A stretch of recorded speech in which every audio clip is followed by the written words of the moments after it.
I think more programs like this, like Home Free, and I'm not just saying it because I'm here. I'm saying it because it's effective.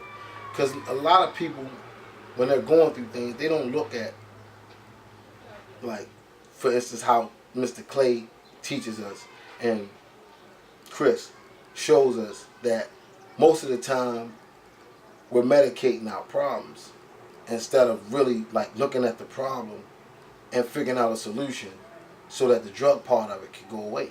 Because if you could face your fears, like for instance, a lot of people are hiding the fact that they was raped and molested as a child and their parents did something to them. They're hiding, so they medicating it instead of confronting it and saying, "Why did you do me this way?"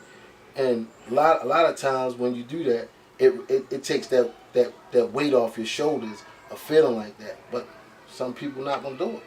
They too prideful. They're not gonna allow themselves to stoop to that level of understanding, which is really high because you're actually confronting a person who did something to you so that you can get rid of the fear.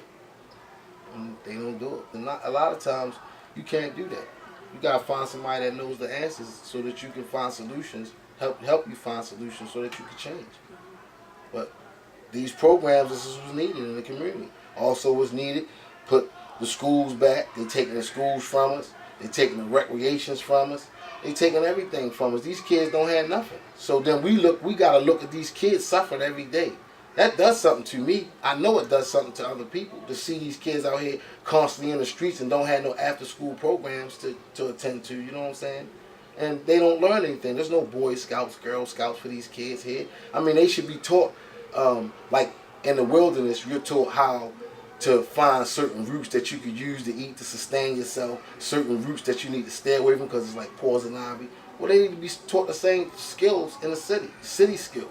You know, when you see drug paraphernalia, you know what I'm saying, don't bother it or call some adult. I mean, a lot of stuff like this need to be implemented. It's not.